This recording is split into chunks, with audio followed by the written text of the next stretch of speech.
I really like going after transphobes, if you can't tell. It's almost like I'm writing an entire book specifically debunking their arguments right now or something. Plus, this video not only has arguments that are overused, long debunked, and incredibly easy to disprove, but also arguments that I don't think I've covered yet. Add that to the fact that the presenter of this video is Ryan Anderson, you know, the When Harry Became Sally guy, who I have wanted to go after for a long time now, and you have a video that I was salivating at the opportunity to cover.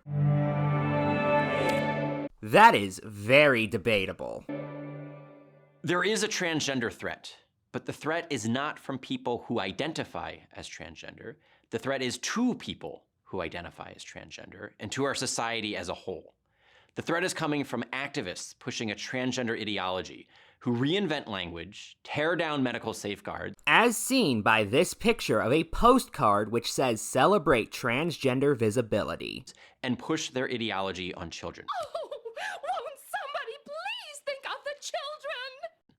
First, let's understand some of the basics in their own words. According to a recent publication by the American Psychological Association, quote, transgender is an umbrella term for persons whose gender identity, gender expression, or behavior does not conform to that typically associated with the sex to which they were assigned at birth. Note that phrase, assigned at birth. According to trans activists, biological sex is not real. Well, that's an interesting conclusion, considering I went to check the American Psychological Association's page, and for something they don't think is real, they sure do have a very clear definition of it that would lead one to think they believe it exists. Sex is assigned at birth refers to one's biological status as either male or female, and is associated primarily with physical attributes such as chromosomes, hormone prevalence, and external and internal anatomy. Hell, even just looking at what you said, you still can't really draw that conclusion from the information we've been given so far. Saying it's assigned would just make it a means of categorization, which, if anything, would mean they believe it exists because people don't tend to put others into categories of things that don't exist. The sex which a person identifies with is that person's sex. No, it's that person's gender, which we believe to be separate from their sex, regardless of his or her innate physical characteristics. In other words, a man who identifies as a woman is a woman and always was a woman. Okay, good to see we're throwing the entire concept of non-binary identities out the window, especially ones like gender fluid, which specifically states that somebody is not always the gender they identify as at that current moment. What does biology say? Well, according to biology, a scientific field that constantly updates and corrects itself, I was already completely right about literally everything. Isn't that one hell of a coincidence? Okay, I'll be serious. First off, biology doesn't say anything. Biologists may say things, but biology is just the observation of reality. Biology cannot speak independently because it's not an independent field. It is purely dependent on what is observable. And again, what we know to be true is constantly changing and updating based off of new observations. And this is also ignoring the fact that gender identity has nothing to do with biology. That is essentially our central point. Now, if you disagree with that, that's perfectly fine. This is America. You have the freedom to disagree. But don't sit here and tell me you're debunking it when you aren't even addressing the most central concept needed for this ideology to work. Modern science shows that our sex manifests itself in every level of our being. This is not to be confused with primitive science, which held... Okay, bad example. From the obvious physical differences between men and women, as seen in this picture where the man is slightly wider than the woman, to our internal organs and the way our bodies are structured, and continuing all the way down to our DNA. Men and women are different from the moment of conception. Well, that's just factually wrong because fetuses do not have biological sex at conception. In fact, they don't get any signs of biological sex until roughly the 7th to the 12th week of pregnancy.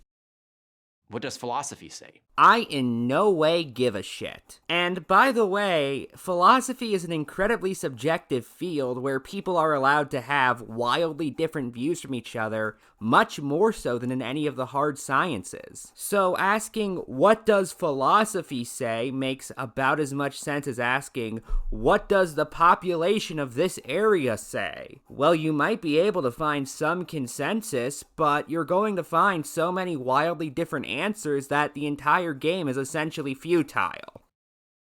We don't have to read Genesis to understand that God created us male and female. Well, wait a minute, are we talking about philosophy or biology still? And by the way, your mention of a god would make this theology, not philosophy. We know that there is a difference between identity and reality. Just because someone identifies as something doesn't necessarily mean he or she is that thing. A point so good they felt the need to repeat it twice. I identify as a Baltimore Orioles fan, therefore I am one.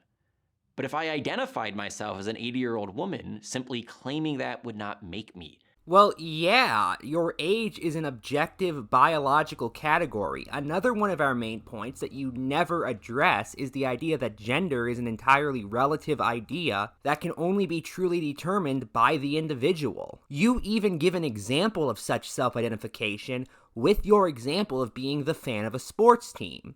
Because, yeah, that's not an objective category. You just take people's words for that. And what it means to be a fan of a sports team is, again, entirely determined by each person. We feel it's the same way with gender.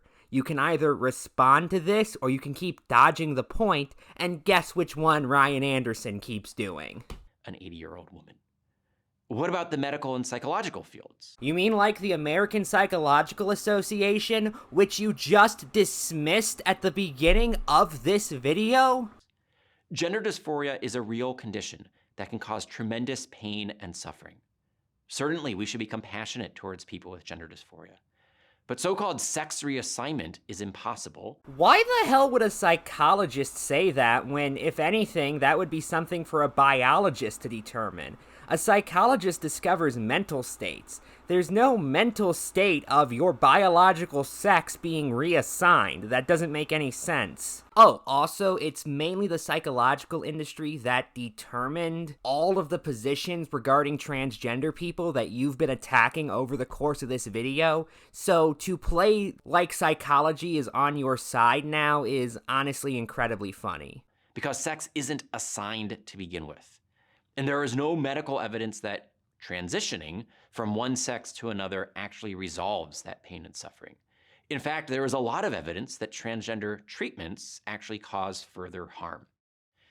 In 2016, the Obama administration concluded that after a review of the best studies, that there were no clinically significant improvements in the quality of life of people who underwent gender reassignment surgery. Okay, it was a massive pain in the ass to find the primary source for this claim because Anderson doesn't actually link any in the description, but I'm near certain that he's talking about a 2016 memo from the Centers for Medicare and Medicaid Services on the topic of gender dysphoria and gender reassignment surgery. I primarily think this because I actually checked his transphobic screed of a book called When Harry Became Sally, and it is what he was citing when he talked about something incredibly similar to what he's talking about in this video. To make an incredibly long story short, what CMS actually concluded was that, to be blunt, studies were all over the place on this topic and they didn't really have evidence in any specific direction. This is something Anderson quotes correctly in his book, by the way.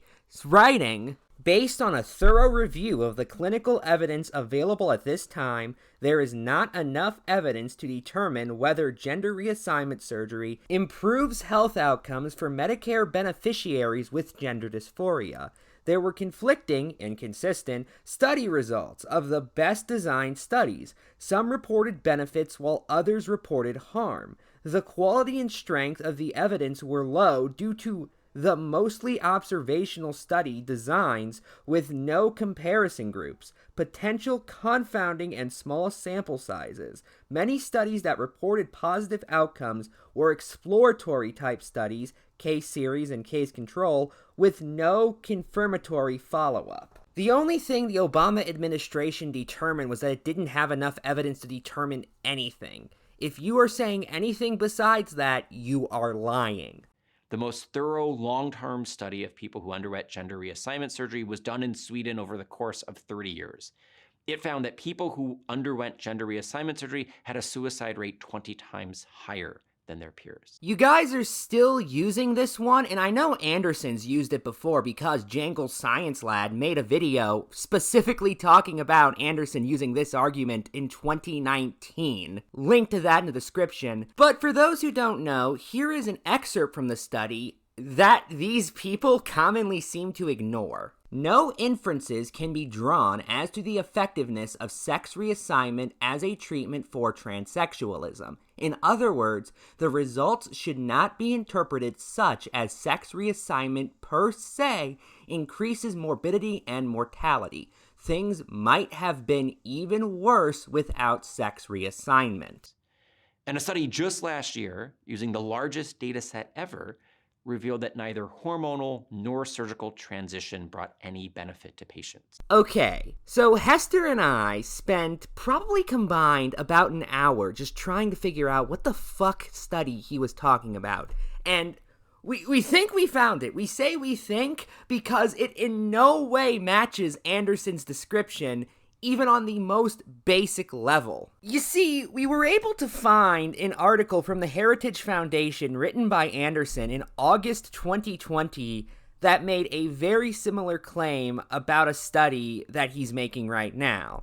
Now, it should be noted, this video came out in May 2022. 5 months after last year wasn't 2020 anymore. And this isn't even the best part. That honor goes to the fact the study was actually originally published in October 2019, but was updated in August 2020. Everything Anderson said about when the study occurred is wrong. Oh, also, regarding the part of the correction that Anderson quoted, that's because this wasn't actually testing for any benefit, but specifically if sex reassignment surgery was a magical panacea that cured literally every mental health issue among transgender people. Unsurprisingly, it turns out that's not the fucking case. So it wasn't a study that says this, it wasn't published last year, and it didn't conclude that.